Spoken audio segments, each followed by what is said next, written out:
కొన్నిసార్లు మన జీవితంలో మా అమ్మ నాకుంది చాలు ఆ ధైర్యం అనుకుంటుంది, మా నాన్న నాకున్నాడు ఆ ధైర్యం అనుకుంటుంది.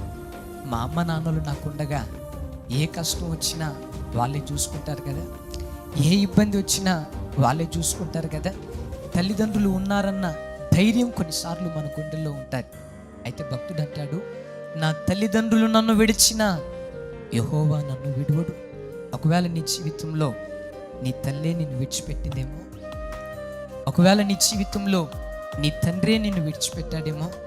తల్లిని కోల్పోయానయ్యా, తండ్రిని కోల్పోయానయ్యా, నాన్న వాళ్ళందరూ నన్ను విడిచిపెట్టారు, అందరూ నన్ను విడిచిపెట్టినా నేను ప్రకటించే నా దేవుడు నిన్నెన్నడూ విడువడు.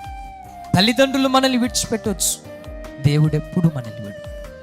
బంధువులు మనల్ని విడిచిపెట్టవచ్చు, దేవుడు ఎప్పుడు విడిచిపెట్టడు.